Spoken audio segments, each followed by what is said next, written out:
Wow.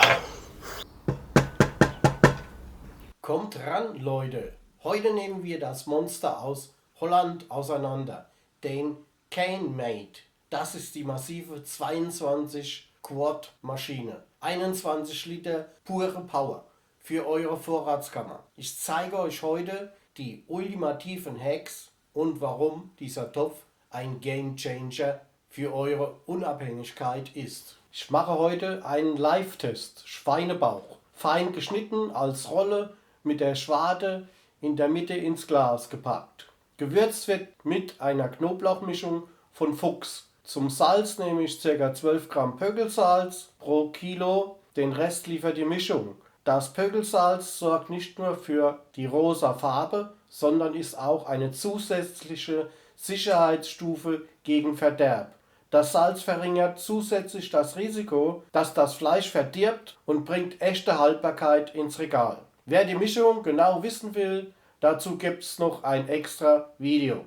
So, warum nun dieser Drucktopf? Wegen Clostridium botulinum. Dieses Bakterium bildet im Glas ohne Sauerstoff das lebensgefährliche Gift Botulismus. Normale 100 Grad beim Einkochen überleben diese Sporen locker. Nur unter Druck bei 121 Grad, das heißt 0,75 bar, amerikanisch 11 PSI, werden sie sicher zerstört. Hauptsächlich müsst ihr aufpassen bei eiweißreichen Produkten wie Fleisch, Fisch und so weiter. Wer Fleisch ohne Drucktopf einkocht, spielt mit seinem Leben. Wer meint, dass man das riechen kann oder dass der Deckel aufploppt oder man es sehen kann, das ist so nicht. Man kann es nicht riechen, man kann es nicht sehen und der Deckel kann auch nicht aufploppen. Und mit dieser Temperatur, wo man danach Fleisch oder Suppen bei über 85 Grad abkochen sollte,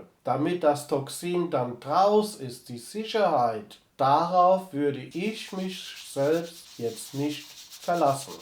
Zudem bei Wurstbrät zum Beispiel, wie ich vieles an Wurst mache, würde das sowieso nicht funktionieren. Da würde die Wurst nicht mehr schmecken.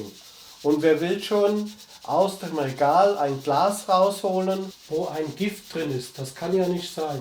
Dann, wenn ihr warme Gläser habt, warmes Wasser reinmachen. Habt ihr kalte Gläser, kaltes Wasser reinmachen. Bevor ihr das Wasser auffüllt, hier gibt es 2 Bleche, ein Blech für die doppelte Lage und ein Blech für die unterste Lage. Also, macht hier erst das Blech rein mit dem Bogen nach unten. Der muss nach unten zeigen. Dann füllt ihr hier 3 Liter Wasser ein, stellt euren Kochgut rein. Wenn ihr eine zweite Lage habt, legt ihr das Blech so rein mit der Öffnung nach oben. Sehr wichtig. Der Topf hat hier eine Markierung und hier eine Markierung. Da steht ja auch Close und Open. Tun wir das so schließen. Aber aufgepasst, wenn der Topf nicht zugeht, dann müsst ihr hier den Stift entriegeln. Das ist hier.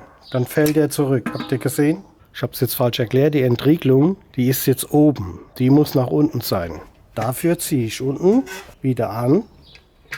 Klack. Habt ihr gesehen? Jetzt ist es nach unten gefallen. Und jetzt kann ich auch den Topf schließen. Hier habt ihr ein Ventil, Überdruckventil. Da kommt manchmal ein bisschen Wasser raus. Ist gar nicht schlimm. Da stellt er rechts auf der linken Seite stellt er da ein Glas hin, wo das Wasser reintrupsen kann. Es ist nicht viel, bis er hochgekocht ist. Dann habt ihr hier die Entlüftung. Hier habt ihr euren Druckmeter. Dann kann man hier ganz genau erkennen, das CE-Zeichen. Dieser Topf hat nämlich hier in Deutschland die Erlaubnis, das CE-Zeichen. Was ihr jetzt beim amerikanischen US-Topf nicht habt. Zudem habt ihr sehr hohe Zollgebühren und hohe Kosten, was der Topf noch selbst kostet. Die Bleche kommen auch deswegen rein, dass das Wasser auch unten und die Luft auch unten zirkulieren kann. Wie ihr sehen könnt, hier gibt es auch 2 Markierungen für die Wasserstände oder die Füllstände. Damit im Topf nichts klappert, mit dem Buckel das Blech nach oben.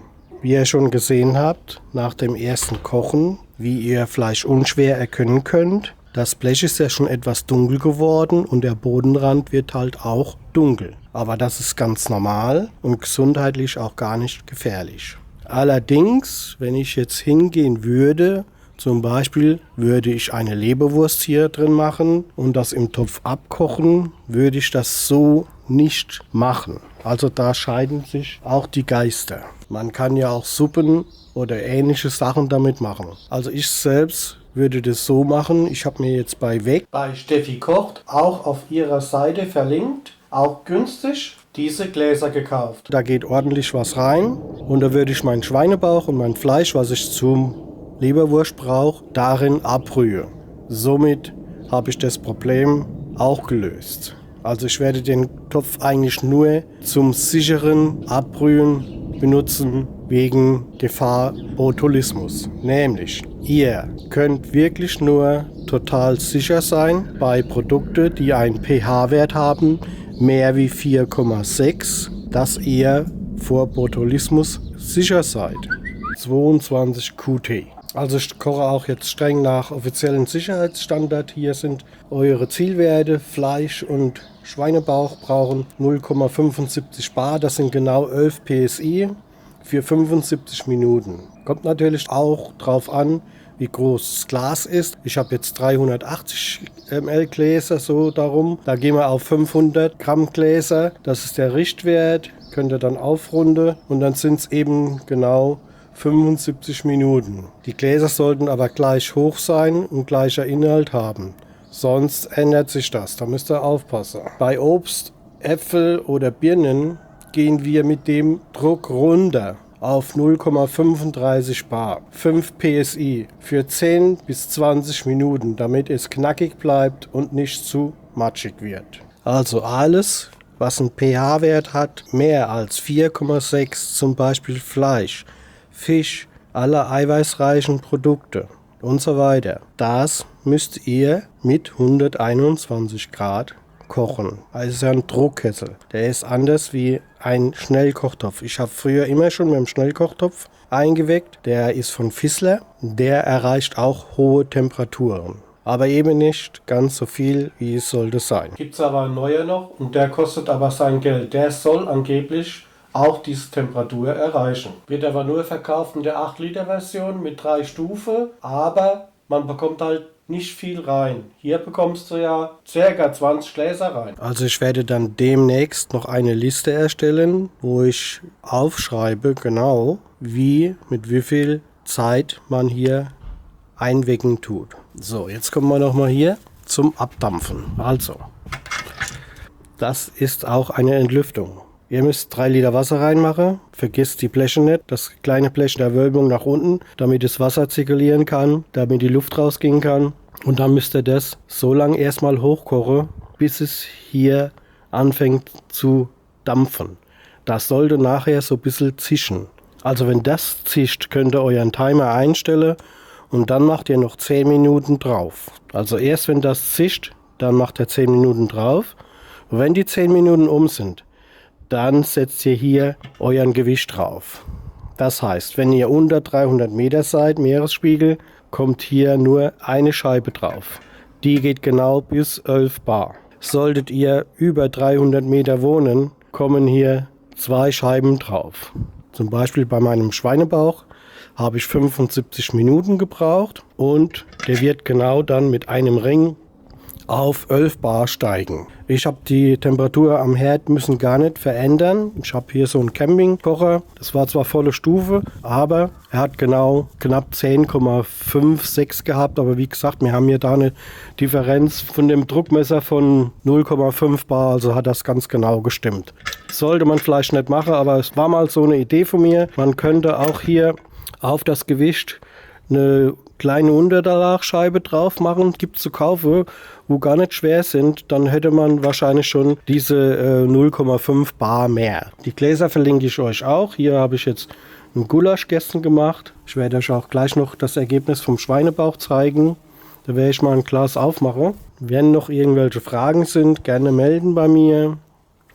Die Liste stelle ich zusammen. Den Link mache ich euch unten in die Beschreibung rein. Da könnt ihr den Topf sehr günstig kaufen und natürlich diese Gläser auch. In der Beschreibung werde ich da nochmal ein bisschen genauer eingehen. Ich werde das Transkript, was ich hier erstellt habe, werde ich dann auch auf PDF verfassen. Und wer möchte, kann sich für eine kleine Kaffeespende sich das bei mir dann auch runterladen. Das kommt nach und nach. Es kommt auch das Video vom Schweinebauch und seid mal gespannt, wie der geworden ist. So fest vage umgezogen.